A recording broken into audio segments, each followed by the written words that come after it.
Assalamualaikum warahmatullahi wabarakatuh. Perkenalkan, nama saya Krisnanda Baktiarto dari program studi Teknik Geodesi dengan NIM 23 Di sini saya akan mempresentasikan materi terkait Artificial Intelligence, Machine Learning, dan Deep Learning.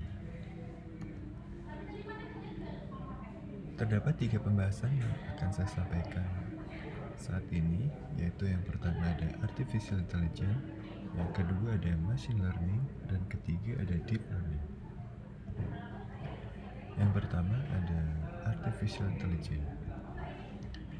Artificial Intelligence adalah teknologi yang memungkinkan mesin meniru pemikiran dan tindakan manusia melalui algoritma yang memfasilitasi pengenalan pola, pengambilan keputusan, dan pembelajaran.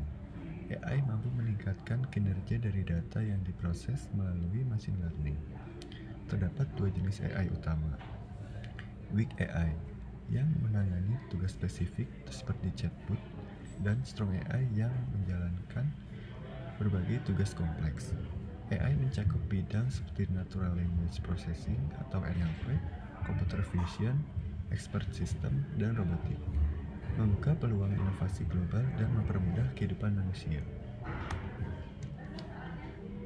Selanjutnya ada kegunaan AI. Kegunaan AI memiliki berbagai aplikasi yang luas dan perkembangan di banyak industri. Beberapa kegunaan utama AI meliputi sebagai berikut.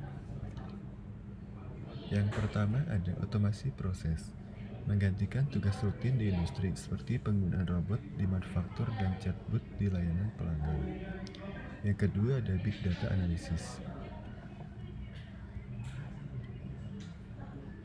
memungkinkan analisis data besar secara tepat, membantu mengambil keputusan berbasis pola yang tersembunyi.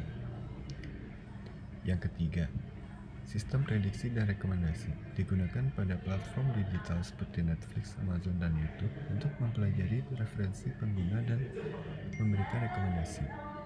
Yang keempat, kesehatan, membantu diagnosis medis, prediksi penyakit, dan pengembangan obat. Yang kelima ada perbankan dan keuangan, memfasilitasi deteksi penipuan, proses kredit otomatis, dan prediksi pasar.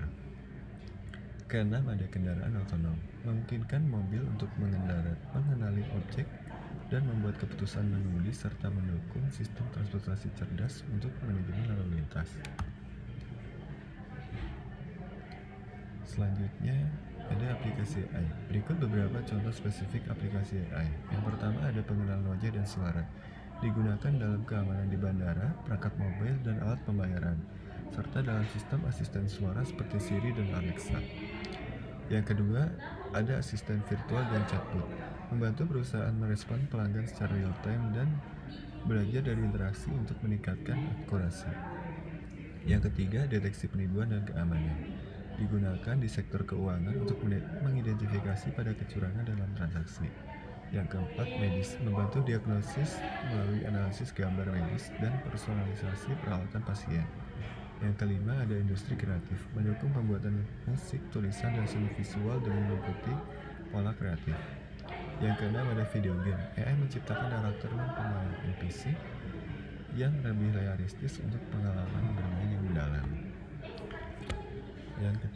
Yang selanjutnya ada penerapan AI dalam identifikasi dan klasifikasi tutupan lahan dengan data multi-layer.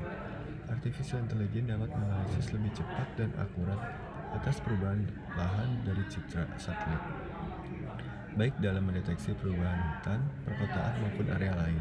Teknologi Deep Learning, CNN, Machine Learning, Random Forest, SVM, dan integrasi data multisumber, radar, lidar, mempercepat proses dan meningkatkan akurasi hasil klasifikasi. Meski tantangan seperti kualitas data dan kompleksitas pemrosesan data, perkembangan AI diproyeksikan akan terus meningkatkan efektivitas pemantauan dan manajemen tutupan lahan.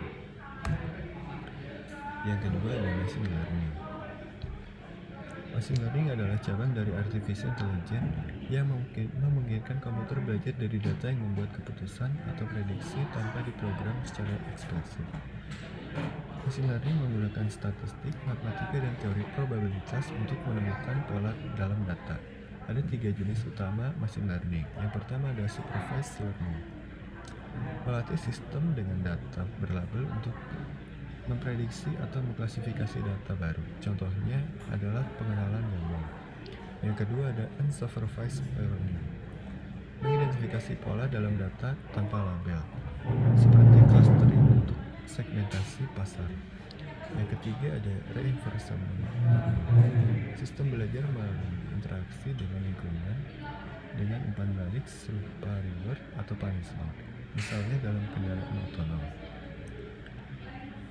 Machine learning mendukung berbagai teknologi mutakhir seperti pengenalan suara, analisis teks, dan robotika, membuat sistem lebih cerdas dan adaptif. Kegunaan machine learning. Kegunaan machine learning sangat luas dan terdapat pada banyak sektor. Di antaranya pertama ada prediksi dan peramalan, membantu meramalkan pasar saham, konsumsi energi, atau waktu pengiriman barang. Pengelola data. Yang kedua ada pengolahan data kompleks, menganalisis big data dari berbagai sumber untuk menemukan pola tersembunyi dan tren strategis. Yang ketiga ada personalisasi dan rekomendasi, digunakan oleh platform seperti Netflix, YouTube, dan Amazon untuk memberikan rekomendasi sesuai referensi pengguna. Yang keempat ada pendeteksian anomali dan penipuan, pemantauan transaksi keuangan untuk mendeteksi perilaku mencurigakan seperti penipuan kartu kredit. Yang kelima ada analisis sentimen dan NLP, memungkinkan pemrosesan data teks cerdas untuk analisis sentimen, terjemah, dan chatbot. Selanjutnya, aplikasi machine learning. Machine learning memiliki aplikasi yang sangat luas di berbagai industri. Beberapa contoh penerapan utamanya meliputi yang pertama ada kesehatan, digunakan untuk menganalisis citra medis, diagnosis penyakit, personalisasi terapi, dan pemetaan genom. Yang kedua, kendaraan otonom, membantu kendaraan seperti Tesla dalam pengambilan keputusan mengemudi dan mendukung pengelolaan lalu lintas dan optimasi rute. Yang ketiga ada e-commerce, memungkinkan pengalaman belanja yang dipersonalisasikan, rantai pasok yang optimal, prediksi permintaan, dan pencegahan penipuan. Yang keempat ada pengiklanan digital, menargetkan iklan berdasarkan perilaku dan minat pengguna untuk efektivitas pemasaran yang lebih tinggi. Yang kelima ada keamanan siber, mendukung deteksi ancaman dan malware melalui identifikasi pola mencurigakan secara cepat.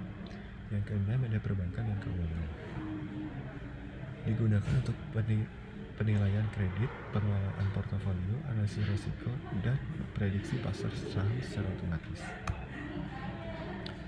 Selanjutnya, penerapan machine learning dalam identifikasi dan klasifikasi tutupan lahan dengan data multitahun, memungkinkan analisis cepat dan akurat terhadap perubahan lahan.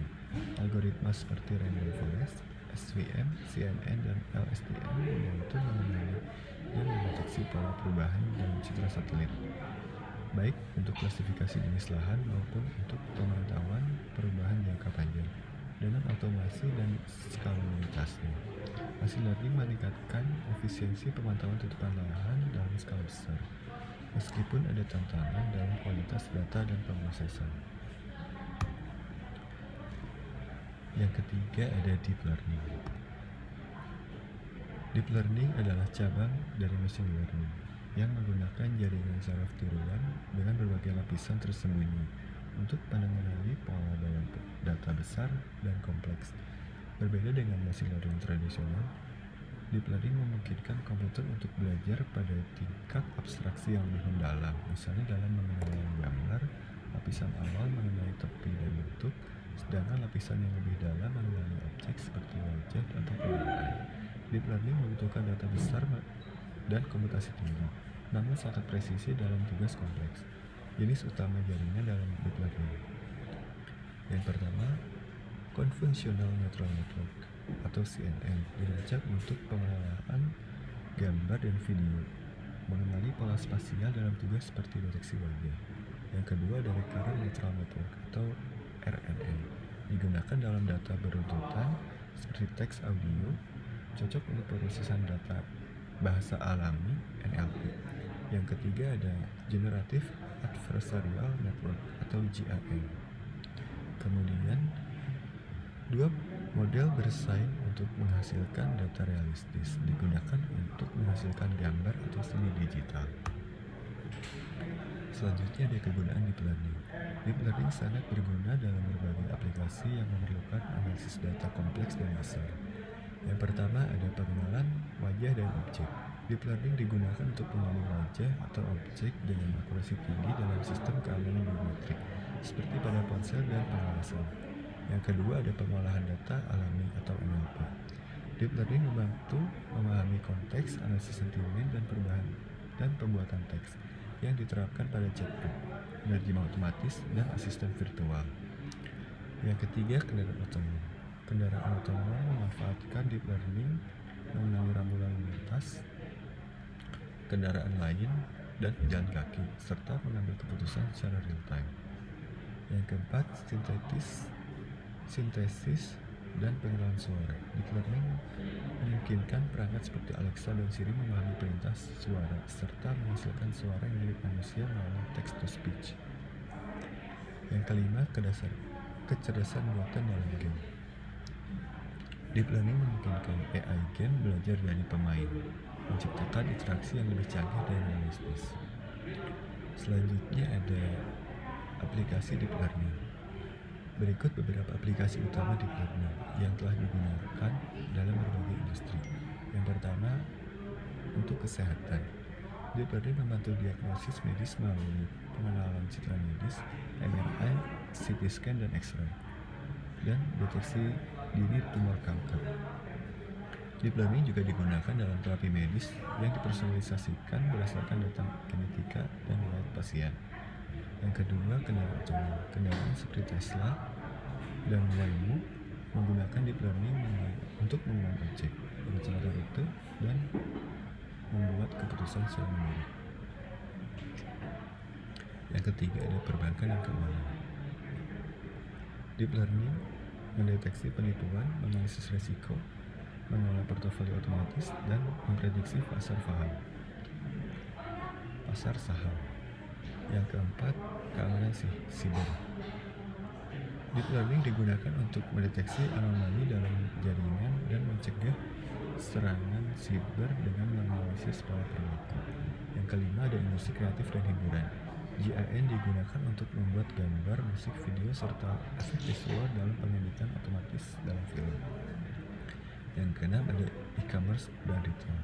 Deep learning meningkatkan pengalaman pengguna dengan sistem rekomendasi yang lebih akurat, serta prediksi permintaan produk dan optimalisasi inventaris. Yang ketujuh, penerjemah bahasa. Deep learning meningkatkan akurasi penerjemahan otomatis, seperti pada Google Translate, dan membantu komunikasi antar bahasa dalam konferensi internasional. Selanjutnya ada penerapan deep learning dalam identifikasi, klasifikasi tutupan lahan multitahun, memungkinkan analisis cepat dan akurat. Model seperti CNN, RNN, LSTM, dan FCN dapat mengenali pola kompleks dalam citra satelit, melakukan klasifikasi, dan mendeteksi perubahan jangka panjang. Transfer learning juga membantu meningkatkan efisiensi dengan data terbatas. Otomasi deep learning membuat pemantauan tutupan lahan lebih presisi dan efisien, meski membutuhkan komputasi tinggi. Sekian presentasi yang dapat saya sampaikan. Mohon maaf apabila